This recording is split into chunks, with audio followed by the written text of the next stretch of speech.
Hello, everyone, and welcome to Bourbon Battles, where I'm Joe. I'm Chad. Love the shirt, bud. Hey, hopefully you've been following along and you've watched. We've had a bunch of horsies and our Unicorn Killer series. And let's see, last episode, Michter's, we decided was better than Blanton's. Episode before that was Elijah Craig's Small Batch. We decided that was better than Blanton's. And what we found is some people really go out of their way to say, hey, man, that's cool. I'll buy that instead of Blanton's. And a lot of people get really pissed off, which, quite honestly, is kind of funny. Well, let's be realistic. I think there's a lot of people who have spent a lot of time and a lot of money to try to get a model of Blanton's, and then you've got some yahoo telling them that they can get something that's better for a third of the cost and a third of the time. Yeah. Hey, it's our opinion. If yours is different, awesome. Buy your horsies. Today, hey, and we make no bones about it. We both like Blanton's. Yeah. It's good.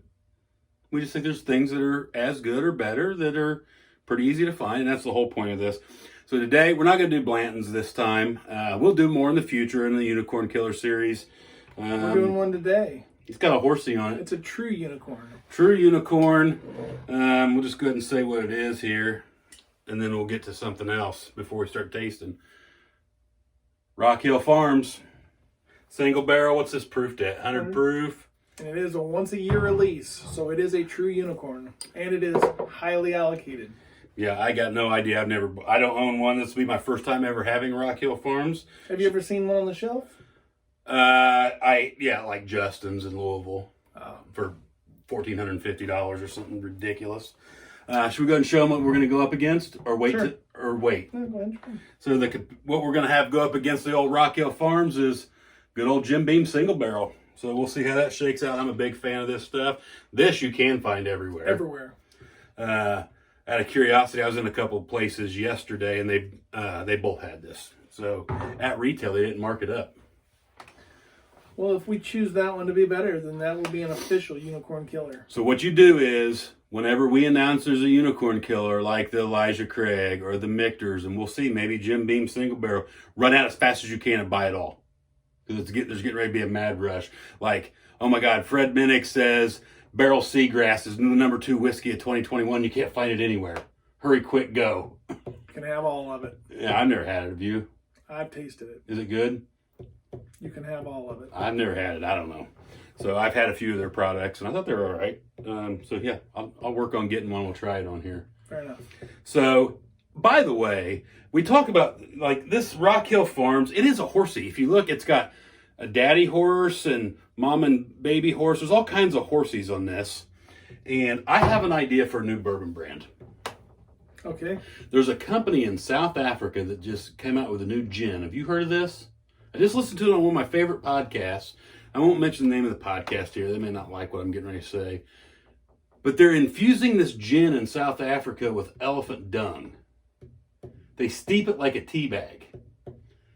Do you think we could do that with horsies to make bourbon better? They're putting elephant shit in liquor. What you got to cuss for? Well, would you drink that? I might try it, but no, I wouldn't drink it all the time. You would drink elephant shit whiskey. I might try it. I don't know that I would drink it all the time, but I might try it. You might like it. I might. You know, the Japanese, or I think it's Japanese, have the whiskey that's got a snake in it. The whole snake, like tequila's got a worm with fangs and all this. Have you seen that? I'm not. Yeah, I'll have to show you a picture of it. If anybody has any of that. So if it's got fangs, is it a venomous snake? Has to be. Don't all snakes have fangs? I don't think so. How do they eat? How do they chip the food? Are you that dumb? I mean, last time I checked, a snake swallowed its food whole. But don't they have to drag it in there with something? Fangs? I don't think they all have fangs, bud. What do you call a snake's teeth? I think you call them teeth.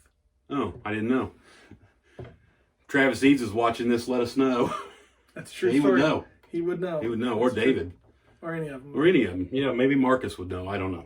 So anyway, what do you say we get to take? I'm going to get some of that elephant shit, Jen, and have you try it. I'll try it. All right, let's get to tasting. This is one, and two. That's two. Yep. Sorry. For crying I just out want to loud. make sure. Is that your telephone again? Yeah. Oh my God. Is that Mike? No. Shut that off. Hang on a minute. Hang on a minute. Hello? No, I'm filming. I gotta go. Yeah. Let's go. Okay, I'll ask him. See you. What's the problem? That was Mike. He wanted to know if that was 1 and that was 2. Yes, Mike. 1, 2. Golly jeez. I can tell number 2, peanuts. I haven't tasted either one of them yet. You want to take a phone call before you do? You got some things to square away? Nope, all good. All right, just checking with you. We got a few comments on the last video about, well, these guys aren't really talking about tasting notes and this and that. Hey, that's not what we do here. We say, this tastes better than that, or that tastes better than that. That's what we do. We will talk about some light tasting notes from time to time. We'll tell you what we like. We're just not that sophisticated. The guy that talked about that, he's a self-proclaimed whiskey expert on Facebook. If he's a whiskey expert, why would he ask us anything? Well, I think he was telling us because he's an expert on Facebook. Well, why would he watch us if he's an expert? We're not experts. I'm not an expert. He didn't have anything to gain. No. Yeah, I'm not an expert. It's active futility. Yeah, like I know. Sorry, that's another big word. I'm sorry. What did you say? I'm sorry. Frutility. Yep. Oh my goodness. I'm going to tell you right now that I like both of these a lot. I think I know which is which. Yeah, so we'll just keep on going. You still haven't tasted. Oh, there you go.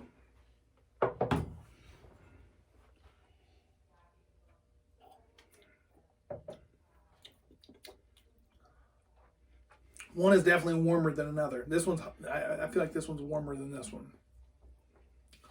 This is 1, right? You think this one warmer as in higher proof than this one? Well, maybe higher proof, but there's also more burn. I get more burn off that one. Yep. Which doesn't mean anything. I mean, it's not much either way. It's not unbearable. Mm-mm. I definitely don't taste peanuts, though. That one. I don't taste peanuts in that one. What do you taste? Dried apricots with a hint of fig. With rose hips. Rose hips. Hang on. Maybe some baking spice. Marshmallow brulee finished with a bacon maple glaze. Do you get that? That's what I had for Thanksgiving, but not right now. Golly. Hey, I have something we need to talk about. We might as well do it now. Got a really good friend of mine that's basically said, hey, send me some pictures of bourbon. He wants to start collecting bourbon. So he started to do that. He likes it. He's got 3 or 4. He called me today. He bought an Evan Williams bottled and bond, a 4 Roses small batch, and maybe a Knob Creek or something. I think we should do an episode where we say, here's 5 whiskeys to start your collection with. We just talk about them. I'll do 5 and you do 5. What do you think about that? Think that'd be a good idea? Well, we can do that. It'd have to be 2 episodes, though. Depends on how fast you talk. We're not going to taste every one of them. No, just yeah. We'll just do it. It'll be on our shooting the shit series. We'll we just can have do a that. glass of something. Maybe we'll crack open that 1792 12 year. Try that out and have Did you tell them how you got that? Chad got me a bottle of 1792 12 year. On the shelf at retail. Unicorn. It is turned into one, yes. I've not yet had it, but I did have the 1792 foolproof. I'm getting to be a huge fan of that.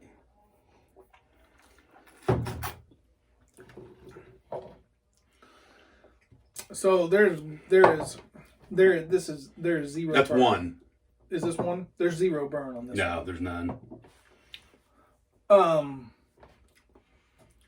The flavor, it's all right. I mean, I don't mind it. It's not. There's nothing spectacular. Pretty about simple. It. In my opinion, there's nothing spectacular about it.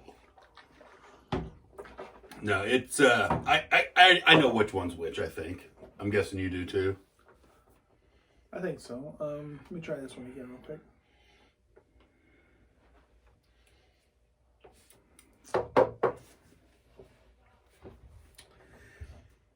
Yeah. Is that your telephone? Shut it off. Airplane mode. Is that Mike? Not that time. Airplane mode from now on.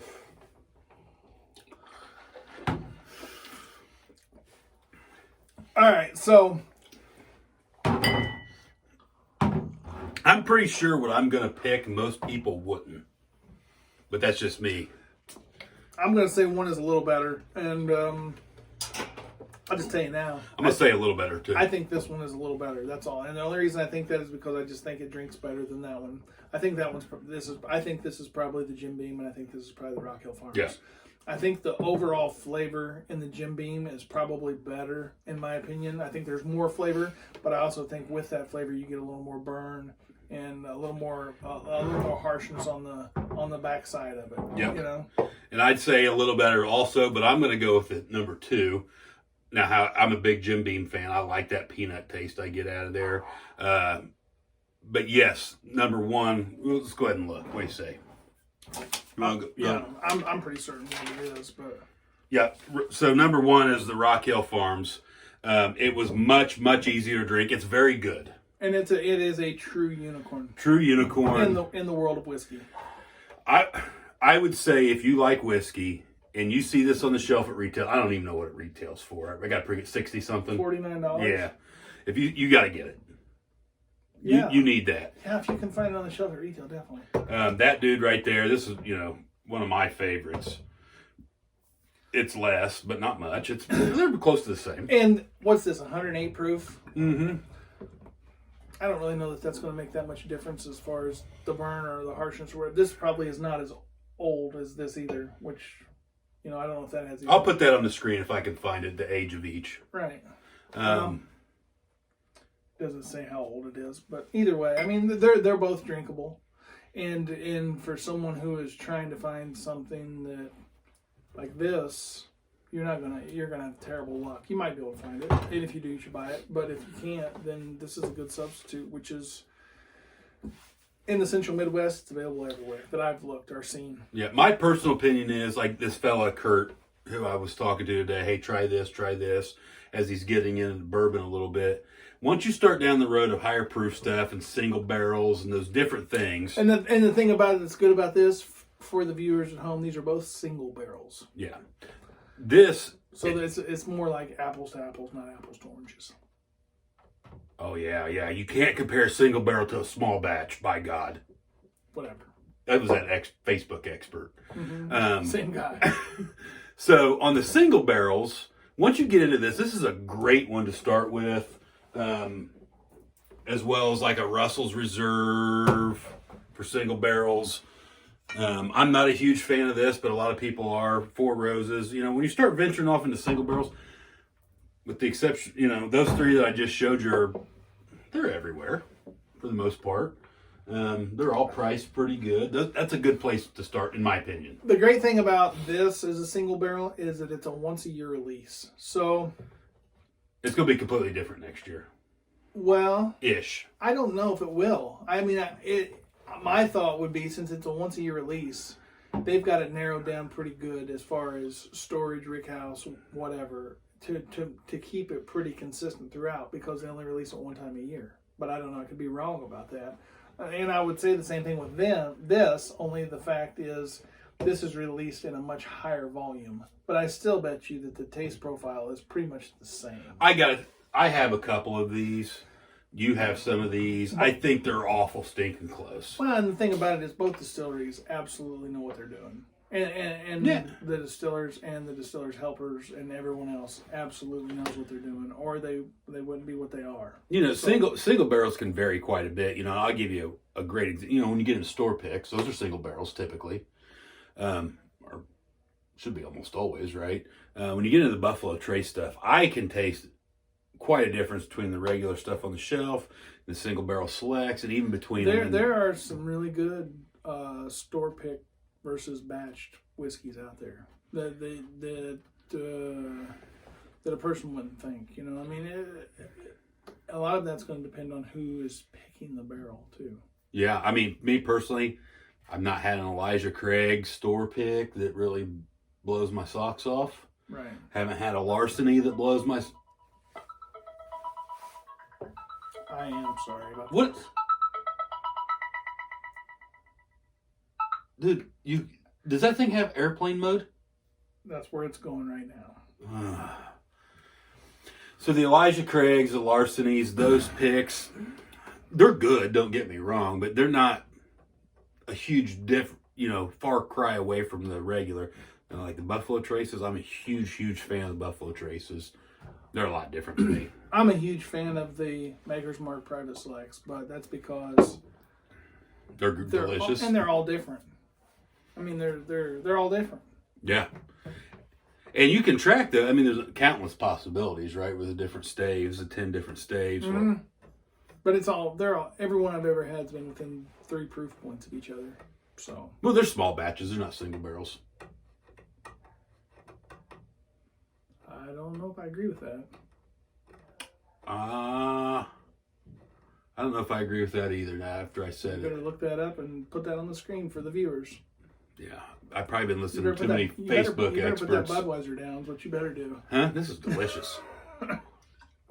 So anyway, let us know in the comments on Facebook, Instagram. Have you done Instagrams in a while? I did. I put a picture of this today, asking if anybody knew what it was because I didn't put the face of it. Today is in probably about a week from when it comes out. That's all right. Yeah. So yeah, we're in Instagrams, and maybe you get a sneak peek. If you go to Instagram, sometimes you'll get a head start on what's to come. Yeah, that's what I just said. Sneak peek. That's what I just said. Oh. But yeah, let us know in those comments. We've got, actually, I apologize for not knowing the name. A guy just sent me a really long email talking about the show and some things he wants to see. We love that. You can email us at bourbonbattlesblind@gmail.com right there on your screen. Mm-hmm. Send us a message on the Facebooks, the YouTubes, the Instagrams, the TikToks. Let us know what you want to see. And as much as I hate to admit this, I might actually participate in the TikToks. You're going to. I might. Yeah. As much as I hate to admit it. We're getting ready to film a TikTok video in here in just a second. I've got new UV lights too. So Instagrams will be good. Filters. Hey. UV lights. He sells lights for a living, you should know. Drinking bourbon's supposed to be fun. Have your friends over, drink blind, but do it responsibly and don't drink and drive. Call an Uber or something. Or something. Yeah. Have your girlfriend come pick you up, your wife, your boyfriend, whatever it is. Or something. Or something. Bicycle. Anyway, till next time, I'm Joe. I'm Chad. Have a great one. Thanks, guys.